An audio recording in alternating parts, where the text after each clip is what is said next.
आपने अपनी जगह ज़मीन बेचकर समाजवादी पार्टी के लिए समर्पित कर दिया, क्या कुछ उम्मीदें हैं आपकी? और जगह ज़मीन बची भी है कि सब कुछ समर्पित कर दिए?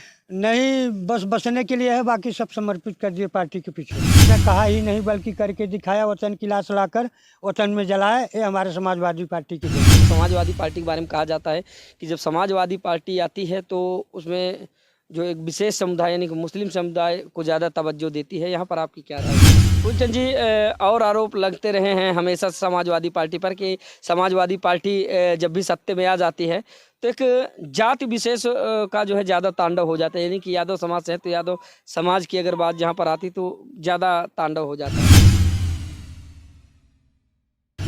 तो नमस्कार दोस्तों, मेरा नाम है RK निषाद और आप देख रहे हैं दर्शक न्यूज़ 24। दोस्तों बता दें कि आज हम प्रयागराज के विधानसभा मेजा में मौजूद हैं।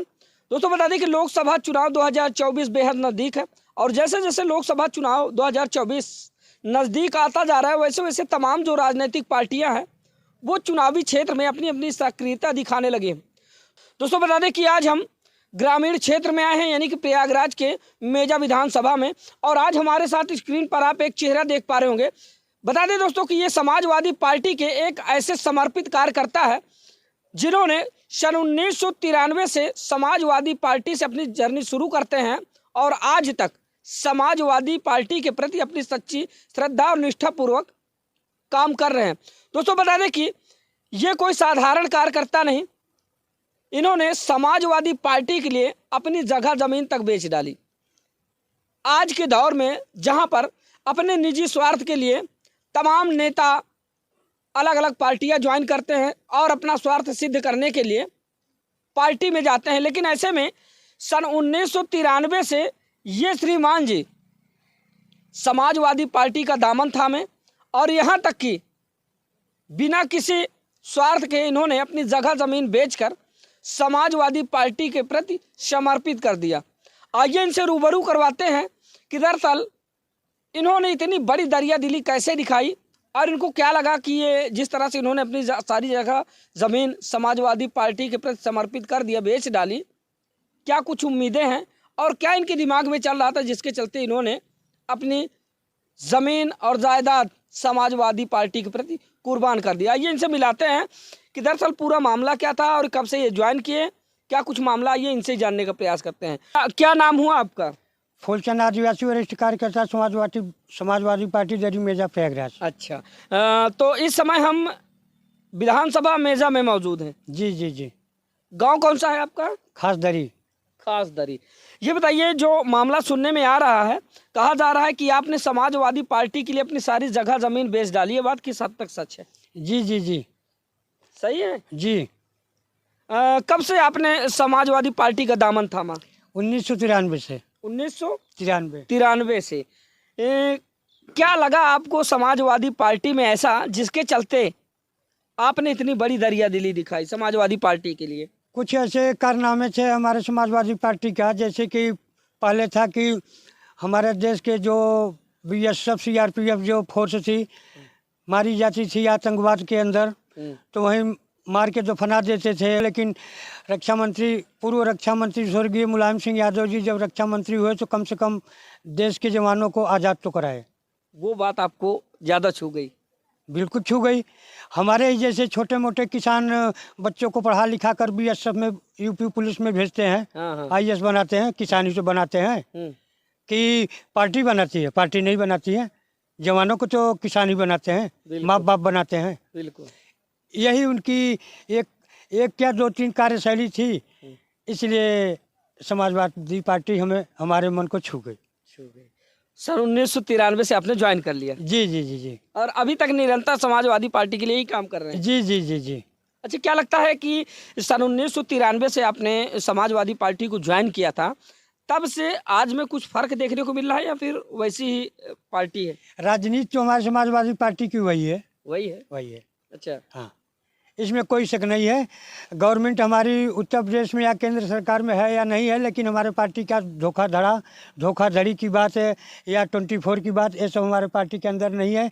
हमने आपसे बताया ना, कहा ही नहीं बल्कि करके दिखाया, वतन की लाश लाकर वतन में जलाए, ये हमारे समाजवादी पार्टी की देन है। दोस्तों बता दें कि वो दौर जिस समय धरती पुत्र कहे जाने वाले राजनीतिक पुरोधा मुलायम सिंह यादव जी रक्षा मंत्री हुआ करते थे, तो उन्होंने एक मुहिम उठाई थी जिसमें उन्होंने कहा था कि जो भी हमारे देश के सैनिक हैं और जो देश की सुरक्षा के लिए बॉर्डर पर शहीद हो जाते हैं, तो उनकी जो पार्थिव शरीर है कहीं ना कहीं उनके घर पहुंचाई जाए, ना कि उनको वहीं पर दफनाया जाए। उस बात से जो है ये आकर्षित हो जाते हैं और वो बात इनके दिल को छू जाती है, और सन 1993 का वो दौर जब ये समाजवादी पार्टी का दामन थामते हैं। आप करते क्या हैं? क्या करते हैं, समाजवादी पार्टी की सेवा और छोटी मोटी किसानी है, वही करके अपना गुजर करते हैं और पार्टी की राजनीति करते हैं, पार्टी का संगठन चलाते हैं। और तमाम पार्टियां थी जैसे भारतीय जनता पार्टी, कांग्रेस, बहुजन समाज पार्टी, तो इनमें ना जा करके आपने समाजवादी पार्टी ही क्यों पसंद किया? इसलिए पसंद किया कि ये वादा नहीं करते। हमारी पार्टी समाजवादी पार्टी जो है वादे के साथ पहले काम करती है, तो सुनने के लिए तो भारत है। जब काम करेगी पार्टी तो उसमें कहने सुनने की बात नहीं पड़ेगी और पब्लिक के बीच रहेगी बात, कि वादा खिलाफी नहीं होती। वादा खिलाफी नहीं। और क्या कुछ अच्छा लग रहा है जो है आपको समाजवादी पार्टी का? कोई मतलब क्रियाकलाप? अब वैसे तो देखिए तो लोग कहते हैं कि जो जिस पार्टी में उस पार्टी की ज़्यादा वर्णन करता है, लेकिन हमारे अंदर वो बात नहीं है।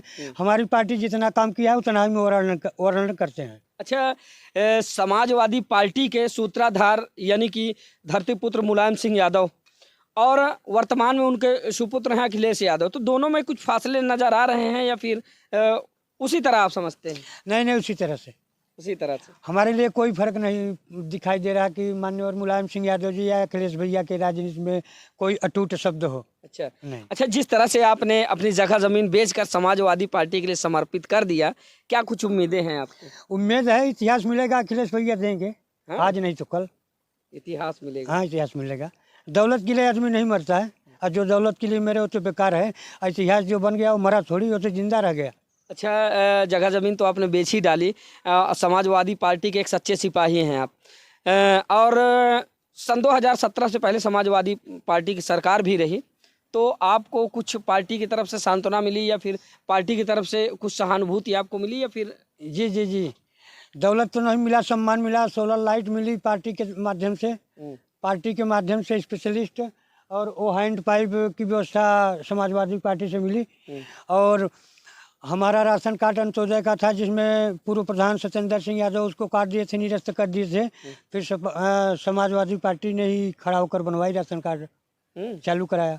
अखिलेश यादव जी से मिलना हुआ एक बार? जी, 2 बार मुलाकात हुई। भेंट किए नज़दीक से? बिल्कुल भैया, पैर छूने को उनका पैर छूने को अखिलेश भैया को दौड़े तो हाथ मारा पकड़ लिए, बोले नहीं ऐसा नहीं हो सकता। तो फिर हाथ मिलाए, और बाकी इतने बड़े लोग हैं कि वहाँ इतनी समय तो नहीं मिल पाती है। कुछ कहा उन्होंने? कुछ सांत्वना दिया जब आप? जी, सांत्वना दिए। हमारा डॉक्यूमेंट पूछे, हम बताए भैया फूलचंद आदिवासी वरिष्ठ कार्यकर्ता समाजवादी पार्टी दरी मेजा प्रयागराज। अच्छा, उनको ये बात पता है कि फूलचंद आदिवासी ने हमारी पार्टी के लिए अपनी जगह जमीन बेच दी? नहीं, ये बात तो नहीं पता हो सकती भैया। उनको नहीं पता? नहीं भैया, हम लेकिन अब ये बात जाएगी। अगर मान लीजिए अखिलेश यादव जी आपको देख रहे हैं, क्या कुछ उनको कहना चाहेंगे, क्या मैसेज देना चाहेंगे? हम मैसेज यही देना चाहते हैं कि भैया जी हमारे जो हैं, हमें कुछ मिले या न मिले, लेकिन अखिलेश भैया एक बार मेजा विधानसभा में 2024 लोकसभा के चुनाव में उपस्थिति हो। बिल्कुल नज़दीक है लोकसभा चुनाव 2024। क्या लगता है कि इस बार भारतीय जनता पार्टी और समाजवादी पार्टी यानी कि इंडिया अलायंस की अगर बात करें तो कितने फासले होंगे? फासले तो अब इस बार तो हम यही समझ रहे हैं कि समाजवादी पार्टी बिल्कुल सबको रौंदेगी। हाँ, उम्मीद तो हमारी यही है। इंडिया अलायंस मजबूत है? जी। अच्छा, जिस तरह से इंडिया अलायंस के सीट शेयरिंग हुई है, यानी सीटों को बंटवारा हुआ है, जिसमें 17 सीटें जाती हैं राहुल गांधी जी की झोली में और 63 सीटों पर चुनाव लड़ेगी समाजवादी पार्टी। हालांकि अब समाजवादी पार्टी कितने लोगों को उसमें से वितरण करती है ये तो बात का विषय है, लेकिन आपको क्या लगता है कि जिस तरह से लोगों ने स्टैंड बनाया है, क्या इसमें सफलता पा पाएंगे? जी, कार्य क्षेत्र सफलता देती है, झूठ मूठ के वादे सफलता नहीं देती सर जी। वहीं पे भारतीय जनता पार्टी भी ताल ठोकती है कि 80 की 80 सीटें ले जाएंगे हम उत्तर प्रदेश से। नहीं, 100% रिजल्ट किसी का नहीं होता सर जी। हाँ, तो पहले की अपेक्षा अगर विगत वर्षों की अगर बात करें, सन 2019 की अगर बात करें, तो 19 में जिस तरह से भारतीय जनता पार्टी ने उत्तर प्रदेश में अपना परचम लहराया था, क्या उसी तरह से इस बार लोकसभा चुनाव 2024 में लहरा पाएगी? नहीं ला पाएगी। हाँ? नहीं, पार्टी समाजवादी पार्टी का कार्यक्षेत्र ऐसा है कि इस बार नहीं ऐसा होने, पब्लिक सिटी है ना। अच्छा, चलिए ठीक है। भारतीय जनता पार्टी की जहाँ पर बात आती है, तो भारतीय जनता पार्टी की किन किन नीतियों से आप सहमत हैं और कौन कौन सी नीतियाँ जो हैं आपको पसंद नहीं आती? हम भारतीय जनता पार्टी का विरोध तो नहीं कर रहे हैं, लेकिन इतना जरूर कहेंगे कि इसमें धर्म और जाति पक्ष का मामला रहता है, ये आपको पसंद नहीं है? पसंद नहीं है। यानी कि भारतीय जनता पार्टी में धर्म, जाति और मजहब की राजनीति होती है। मजहब की राजनीति थी। क्या होना चाहिए?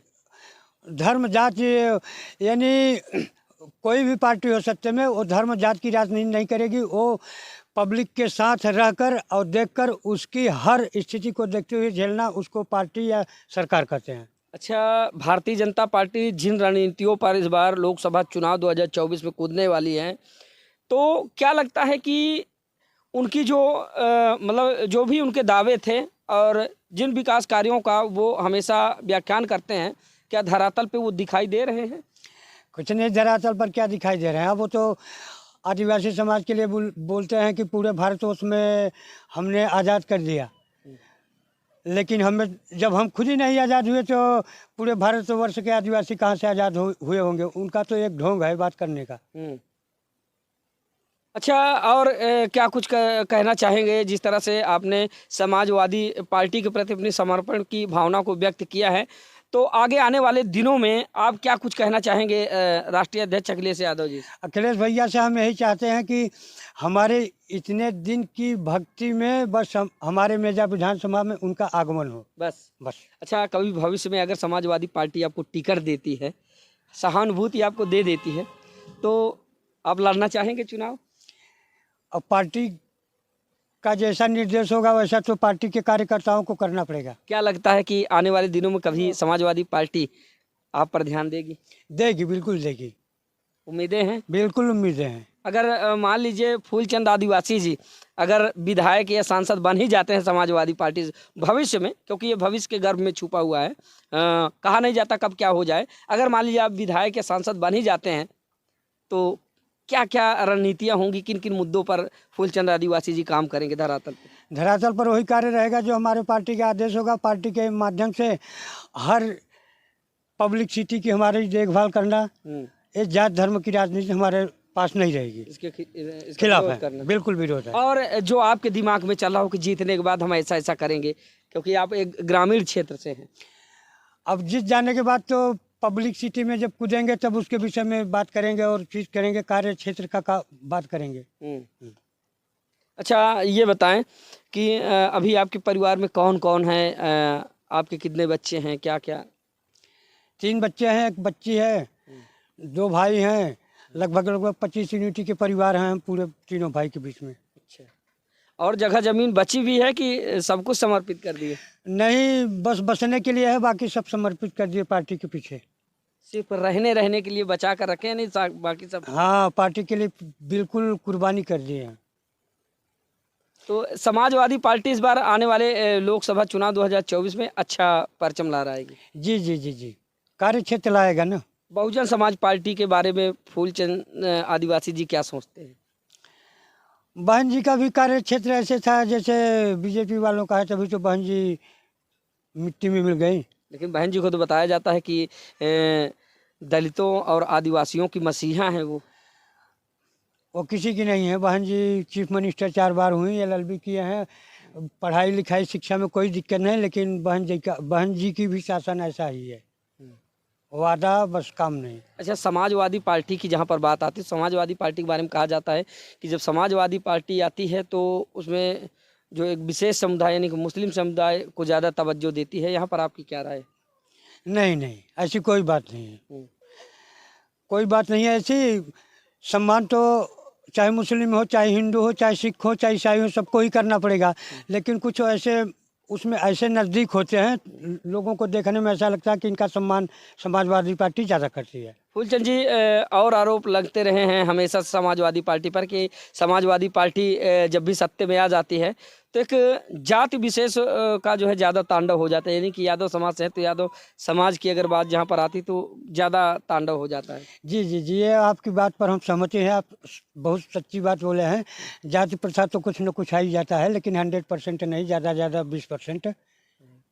जात तो पक्ष वो तो है। लोगों की निजी विचारधारा है या फिर कहीं ना कहीं अगर बात करें तो अखिलेश यादव जी का ऐसा सिस्टम है, नहीं नहीं नहीं, अखिलेश भैया का ऐसा सिस्टम हो ही नहीं सकता। यानी कि वो एक नहीं है। निजी विचारधारा है लोगों हाँ है, आम पब्लिक है, पब्लिक सिटी है। और उनको ये कहने में देश तो लगता नहीं कि अखिलेश भैया चीफ मिनिस्टर हैं। बस इसी बात पर विवाद कर लेते हैं। बाकी अखिलेश भैया यादव की चीफ मिनिस्टर थोड़ी हैं तो वो। क्या क्या कहना चाहेंगे अखिलेश जी से कि जिस तरह से अभी आपने कहा कि हाँ ये बात सही है, तो उनको क्या कहना चाहेंगे कि ये खत्म होना चाहिए या फिर क्या इस पे विचार है? नहीं, जो 20% तांडव मनाते हैं लोग मनाते हैं, यादव समाज या कोई भी समाज जात प्रथा पर चीफ मिनिस्टर बनने के बाद, इस बात पर बिल्कुल अवरोध करेंगे और अखिलेश भैया से कहेंगे कि ये बिल्कुल तहलका बात बंद कर दीजिए। वहीं पर भारतीय जनता पार्टी की जहाँ पर बात आती है तो भारतीय जनता पार्टी में भी कहा जाता है कि बिना जाति और बिना भेदभाव यानी सबका साथ सबका विकास के तहत कार्य कर रही भारतीय जनता पार्टी, जिसमें आपके ही समाज के राजमणि कौल जी हैं, है ना? जी जी भारतीय जनता पार्टी से विधायक हैं, जी जी, है ना? हाँ तो कहीं ना कहीं आपके ही समाज से आते हैं तो उनको भारतीय जनता पार्टी ने कहाँ अनदेखा किया, उनको मौका तो दिया, आप कहते हैं कि जो है हाँ, मौका दिया। अब सर जी ऐसा है ना कि अब वो बीजेपी भारतीय जनता पार्टी से हैं और मौका तो दिया, लेकिन मौके के अंतर्गत काम नहीं कर रहे हैं, वहाँ भी बियादर है। अब ऐसे में तो हमारी दीदी राष्ट्रपति द्रौपदी मुर्मू जी भी बैठी हैं दिल्ली में। अब उनको भी हमने जो फाइट से किया, जो कि एक फाइट का 165 रुपये खर्च गिरा। अब क्या कहें, हम रूठ जाएं कि नहीं दीदी जी हमारी बात नहीं सुनी। हो सकता है कहीं ना कहीं लेटर ब्रेक हो गया हो, कहीं ना कहीं जला दिए हो। आपने द्रौपदी मुर्मू जी का व्याख्यान किया। हकीकत में वो अपने देश की प्रथम नागरिक हैं और परम सम्मानीय हैं, क्योंकि एक देश का कोई भी राष्ट्रपति हो तो उस देश का वो प्रथम नागरिक होता है, पहला नागरिक माना जाता है। जी। ऐसे में भारतीय जनता पार्टी ने ही दलित समाज से उठाकर उनको जो है आदिवासी समाज से उठाकर उनको राष्ट्रपति बनाया, तो कहीं ना कहीं बिना भेदभाव के ही तो बनाया है। जी जी जी जी हाँ? जी जी, लेकिन दीदी जी का संलग्न भी तो था बीजेपी से। हमारे से ज़्यादा है उनकी लगन। अच्छा, कि वो बीजेपी के प्रति समर्पित है। जी जी जी तो कहीं ना कहीं उनको बीजेपी में कुछ अच्छा लगा होगा, जिस तरह से आपको समाजवादी पार्टी में अच्छा लगा तो उनको बीजेपी में कुछ अच्छा लगा होगा, इसीलिए तो वो बीजेपी से राष्ट्रपति बने, जी जी जी जी है ना? दीदी राज्यपाल भी रह चुकी हैं झारखंड के।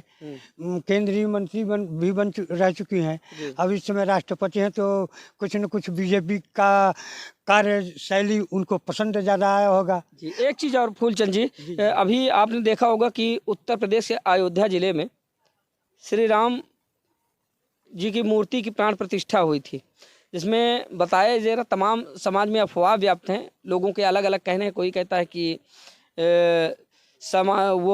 कोई कहता है कि देश की प्रथम नागरिक यानी कि राष्ट्रपति द्रौपदी मुर्मू जी को आमंत्रित नहीं किया गया, और वहीं पर कुछ लोगों का अलग अलग कहना है, यानी कि लोगों का अलग अलग बयान है। आपकी राय क्या है कि क्यों उनको जो है नहीं बुलाया गया, या फिर वो आई नहीं, या कारण क्या हो सकता है?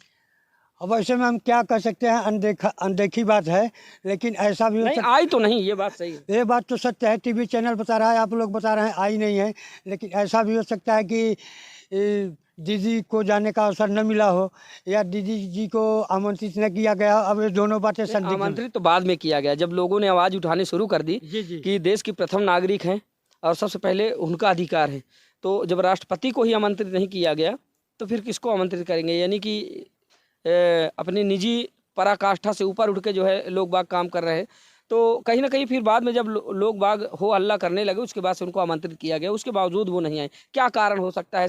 क्या वो दलित समुदाय से आदिवासी समुदाय से आती थी, इसकी वजह से, या फिर कुछ और हो सकता है? अब ये तो भगवान कोई जनरल के या SC BC के व्यक्तिगत नहीं, भगवान बुझाता तो सभी के हैं, तो इसमें ऐसी कोई बात नहीं है। हो सकता है या दीदी को ही मौका न मिला हो। अब इसके विषय में क्या कहें हम, लेकिन दीदी तो प्रथम नागरिक भारत की है ही, आमंत्रित कोई करे या न करे। क्या कुछ उम्मीदें हैं आपको राष्ट्रपति जी से? बिल्कुल हमारी दीदी हैं, 101% उम्मीद रखता हूँ। उनके पास खड़ा हो जाऊंगा, या उनको लेटर के माध्यम से, ईमेल के माध्यम से अवगत करा सकता हूँ, जा सकता हूँ। दीदी जी हैं, हमें कोई दिक्कत नहीं है। भारतीय जनता पार्टी जिन जिन मुद्दों को इस बार रण में उतर रही है, तमाम ग्रामीण स्तर की अगर बात की जाए, तमाम उनकी योजनाएं हैं, जिसमें उज्ज्वला योजना हो गई, 5 किलो राशन हो गया, सड़कें हो गई, और फसल बीमा के तहत अगर देखा जाए तो किसानों को मुआवजा हो गया। तमाम जो है ऐसे विकास कार्यों का व्याख्यान करते हैं। तो क्या आपको क्या लगता है कि धरातल पर वो सारी चीज़ दिखाई दे रही हैं? क्या उन मुद्दों को लेकर इस बार भारतीय जनता पार्टी आने वाले लोकसभा चुनाव 2024 पर अंगत पा पाएगी? अब देखिए, अब ऐसे में हम क्या कर सकते हैं, लेकिन ये है कि सपा और बीजेपी में तो काफ़ी टक्कर है। चलिए ठीक है। तो दोस्तों बता दें कि आज हम प्रयागराज के विधानसभा मेजा में मौजूद थे, जहां पर आप लोगों को मिलाया कि फूलचंद आदिवासी, जिन्होंने सन 1993 से समाजवादी पार्टी का दामन थामा, और उन दिनों समाजवादी पार्टी के राष्ट्रीय अध्यक्ष हुआ करते थे धरतीपुत्र मुलायम सिंह यादव। अब वो नहीं रहे, लेकिन दोस्तों उनसे बातचीत के दौरान जब हमने उनसे बातचीत की, उनसे पूछा कि समाजवादी पार्टी की किन किन नीतियों को आप पसंद करते हैं, वह कौन सी नीति थी जो आपको पसंद आई, जिसके चलते आपने समाजवादी पार्टी के प्रति अपने आप को समर्पित कर दिया। तो उनके द्वारा बताया गया कि बात उन दिनों की है जब देश के रक्षा मंत्री हुआ करते थे स्वर्गीय मुलायम सिंह यादव। तो उन दिनों जो प्रचलन था, यानी कि देश का कोई भी जवान, कोई भी सैनिक अगर शहीद हो जाता था तो उसको वहीं पर दफन कर दिया जाता था, उसके धर्म और उसके धर्म के अनुसार। और उसके बाद से जब रक्षा मंत्री मुलायम सिंह यादव जी हुए तो उन्होंने ये प्रथा बंद करवा दी कि अब कोई भी सैनिक अगर शहीद होगा तो उसका जो पार्थिव शरीर है कहीं ना कहीं उसके घर तक पहुंचना चाहिए।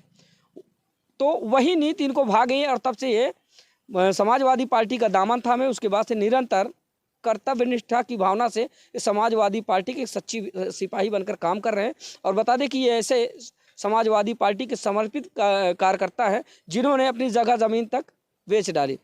फिलहाल दोस्तों आज हम आप लोगों को ग्राउंड जीरो रिपोर्ट लोकसभा चुनाव 2024 की दिखा रहे थे, और आज हम एक ग्रामीण क्षेत्र में मौजूद थे जहाँ पर आप लोगों ने देखा कि तमाम जो सरकार की योजनाएँ हैं और जिन योजनाओं को लेकर भारतीय जनता पार्टी या फिर तमाम जो अलग अलग पार्टियां हैं वो अपनी दावेदारी पेश कर रही हैं आने वाले दिनों में जो लोकसभा चुनाव 2024 आ रहा है। आपको क्या लगता है कि इस बार लोकसभा चुनाव 2024 कैसा होने वाला है, और इस बार कौन सी पार्टी होगी जो देश की कमान संभालेगी?